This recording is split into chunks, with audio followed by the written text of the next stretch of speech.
Mike, what up? What's up with you? Chillin', chillin'. So yeah, man, I woke up to a DM today and they like, yo, I know you was talking to uh Brian Norman Sr. and that fight had came up as a possibility and whatever happened, we've had those talks and interviews and I guess you guys ended up sparring. Um So I was told the spawn obviously went in your favor. So I don't think that that's gonna make it any easier to get the fight. But yeah, do you think you'll get that fight now? Why'd you spar him? I heard it was your dad that got upset too. Was it your dad that made you spar him? Heard something that Norman Senior said and set up the spawn. How'd this go? Nah, so what had happened was somebody I'm gonna tell you like so somebody on Twitter they posted a clip of you asking him about Brian you asking Brian Senior about his son fighting me. So I saw it on Twitter. I see it on Twitter. I screen recorded. I put it on my Instagram. I add I make a little additions to it or whatever. But um, this was what whenever that interview was, probably November, December, or whatever. Nobody saw it until Brian Norman Senior ain't see it until like January. Yeah, in January he jumped on my page, he all mad and shit, and then he jumped in my DMs and he like, man, first thing he say, you about to get beat up for free now. So I'm can't. So the whole time I'm like, man, uh, he like send an address. We gonna be up there in February. Blah blah blah. I'm like, yo, fuck all that spawn stuff. We can just fight. I mean, if you like, if you really mad about something that's said or done, man, we can just set up the fight. You know what I mean? Then he's hell bent though coming up here. Like, also, you don't want no smoke, blah blah blah, doing all that. Uh, I finally just you because you're not gonna come up here and then get back on it in front of another camera and be able to say we was up in Maryland and Michael Fox was nowhere to be found. So I finally I give him the address. I see I see you. He said, all right, we'll see you soon. I'm like, all right, bet I'll be waiting for you. And then we came through and we sparred. We sparred what last Monday? We sparred last Monday, and I went out of town like right after that. But like we sparred, so we sparred last Monday. We got about we shot for 10. We shot for 10, but I mean I lost track of the round, so I think we did 10. If not, I told he asked how many could I go. I asked him how many did he need. So we did the rounds. we did the we did the rounds, and I'm just like and I mean I knew once he came up there, I Let knew me as soon as he ask you, said the did he smother himself? You watched his last fight? yeah I did. Did he smother himself with you? Was he? Because I know he likes to put pressure, but he's also. I also feel like he likes to like have his head on you and just you know what I'm saying. Um, but you're a boxer. Was he even able to do any of that? He was able to close the distance sometimes, but he did a like what from the fight with Quentin Randall, he did a much better job of like maintaining, getting close, but being able to fight on the to be able to let his hands go. That's So good to hear. That's good yeah, to he hear. Cause is. man, he was smothering the hell out of himself in that Quentin Randall fight. I'm glad they made some adjustments. Okay, Yeah, yeah. I mean, the Quentin Randall fight. I mean, he got the everybody win. fights He go like got the that. win. Yeah, he got the win. He got the win, and I mean, and that was the main fight I watched. I'm like, okay, so he worked he worked on that a bit. He worked on that a bit, but but we did. I mean, we did the rounds. It was. I think it was a little back and forth. But I think it was still in my favor just because. I felt like I felt like I was landing more every now and then. He would jump in, but when we were on the inside, I felt like I outfought him on the inside a few times. So I mean, it was good work. His father's very prideful. Do you think that whatever happened in that spawn would be enough to give the father the confidence to make that fight? Because I know it's been offered, or at least talked of, not offered, but Right. acts like, "Hey, would you fight Fox?" Yeah, I mean,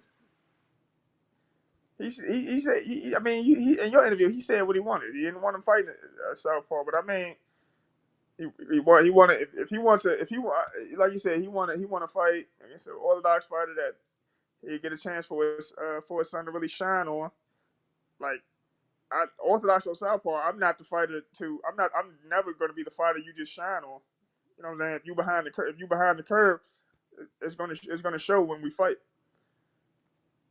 I mean, I think that's the appealing part of taking the fight with you, though, right? Like, you have been known to be tougher than what everyone expects. Like, so if he can blow you out, he makes a statement. I And mean, you haven't really. I mean, I feel like your toughest fight was Kavalaskis. yeah, for sure. Um, yeah, nah. So in some magic world, yeah, he no, he's not gonna. He wouldn't be able to blow me out. But I mean, like I He said, said a he's magic world. yeah, like I said, he's a like Junior's a good fighter. He's cool. You know what I'm saying? Senior, it was senior. Like the thing is, I hadn't spoke to Junior until he walked into my gym. So like the whole back and forth was me and Senior. Senior is a very prideful dude. He kind of like he. He reminds me of the fathers of every father son duo in boxing, from Angels to TOs to Bills. They're very vocal about their sons, and oftentimes talking more than their sons. For sure, man. What's up with you, champ? Who is your manager? What's going on? Are you a free agent? What's the word? I'm pretty much a free agent. I've been trying to get fights. So I did the combat league. After the combat league, I tried to get two fights. One I felt like they weren't trying to pay enough, and then another one was going to be on Amanda Serrano's undercard for her last fight. We tried to get that. I tried to take that on 2 weeks' notice against the guy Damien Lascal. But somebody, people called around, matchmakers and people called around, and then they never called me back. Have you spoken with ProBox at all? I actually like, I don't know who actually runs it, but I actually spoke to Chris Algieri. He said you would pass my number along to the matchmakers. So I mean, so shout out to Chris Algieri for looking out. But I mean, I still will be waiting. I'm still waiting to hear something. All right. Yeah, nah, that might be a good look. Recently I had tried to send Blair to Flair that way. He been out just as long as you. They was interested in doing something with him. That's a good fight for you too. Would you fight Blair? I mean, I'm not saying on that network, but just in general. Yeah, absolutely. But why not? Have y'all ever sparred? Because he is from Philly, like at once upon a time in his life, right? Yeah, once upon a time he was from Philly. He was training. Breadman was training him. I tried to my Breadman actually called my dad to get my brother to come up there to spar Julian. Julian was getting ready for I forgot. Oh no, it was Centeno to get him ready for Hugo Centeno, and then they had that no contest with the headbutt stuff. Um, and then I rode up there with him. Corbin Favre asked, "You got anybody that can spar him?" We were up there for 2 days. We tried to and he tried to get in contact with Blair. Blair came on the second day after I had worked out a little bit. But since we up in Philly, I was getting ready. I was still an amateur. I was 17. I was getting ready for the pals. So I was shaking out. I'm hitting the bag and stuff. He said he on the way. Well, I already worked out, but we in Philly. We going home today. I'm gonna get to work in. So I mean, we only did a few rounds. I can like he got out on me, but I was exhausted. I was pretty tired from the workout. So I mean, yeah, I would fight Blair Cobbs, and there's nothing. I don't see a reason to say no to a fight with him. Like I don't like he can fight some. I mean, I'm more worried he'll woo me to death, but I ain't worried about him really hitting me. I woo you to death. I love that one. Yo, but is his power real, or was that more Hooker not being 100%? Because, I mean, goddamn, he was fucking Hooker up and put him down a bunch of times. How'd it feel when you sparred him? I mean, like I said, I was 17, but even at 17, it didn't feel like nothing that was like out of this world. I mean at that point that he fought Hooker, I mean, you fighting a Hooker that's coming up, that's still coming up in weight, and I mean, he's over there probably, he was over there with Terrence Crawford, probably sparring with Terrence Crawford, he leaving a lot of it in the gym. I mean, he was still technically a junior welterweight. So I mean, like if you were hurting him, yeah, you was hurting him, but I didn't. Yeah, he was hurting. He was getting out on him. He was getting his man on him, but like, nah, yeah, I don't like. He didn't hit me with nothing that made me want to rethink boxing. For sure, for sure. Well, I've certainly passed your box rec on to the owner of Pro Box, man, to see if he's interested, and then I'll just give him your number if he needs it. But yeah, man, you should at least get a Mexico in. I mean, it's been since 2022, champ. You just I'm sitting. already hip. Yeah. Nah, this ain't for lack of trying on my part. Like I said, my name comes up, and then people's phones stop receiving notifications. And my thing is, I got like I said, I got four losses. So like my thing is, if you got these youngsters that's trying to become world champions, their matchmakers and managers shouldn't have a problem with them fighting me. Yeah, But they know I can fuck up whatever career trajectory they got planned for them guys. yeah. You know, it's crazy. It's way tougher for you to get fights than your brother, man. You think it's a weight division thing, or you just tougher?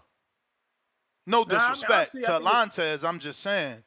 yeah, nah. Shout out to Alantez Fox. Nah, it's the biggest thing is I mean Ted's a 6'5" at super middleweight. I'm 6'4" at welterweight. I mean people see and southpaw, so they see the height, they see the stance, and I mean if they look around. I've had mixed results, but they know I'm not gonna they know I'm not gonna lay down for nobody. So Yeah. they know if they know if their fighter still got some work to do, they like we're not even gonna mention it. We're not even gonna mention Michael Fox's name in our fighters because fighters don't turn down fights. Managers and promoters do. Mm. Managers and promoters do. So if they whatever they got planned for them, if they see somebody that could thwart them plans, they're gonna be like, nah, we're gonna slide this way. If you fought, then you say, yeah, we turned down whoever, we turned down so and so. You as a fighter, you're gonna be like, for what? Like, what you turn him down for? You don't, and then that type of argument with the team starts. You don't think I can beat that dude? Why don't you think I can beat Mm-hmm. that dude? Then you got to have that conversation with people. I mean, you got to have that conversation with a fighter. And then I mean, ultimately, a fighter has the final say. If he says he or she says make that fight happen, you do it, or they'll find somebody that will. I mean, that's I mean, the fighters are still the boss. I mean, they tell them if they tell them, Joe, I want this fight. Unless you can talk them down, you gotta make that fight happen. Well, champ, man, I do want to thank you for coming on. Hopefully, the team at Top Rank and obviously Brian Norman, they take that. But like you said, Southpaw 6'4". God damn. They need a reason to want to fight that. They Can definitely you need a drop? reason. Wait. I know you probably haven't done that in a while, but today's show is about Subriel Matias not being able to find an opponent for his Puerto Rico fight. It might be too much for you to ask, but can you go to 140 for a title shot? I ain't been down there in years, yo. I Mm, ain't been down there since I ain't been that low since like 2019. God damn. I think honestly it might would kill me. Mm.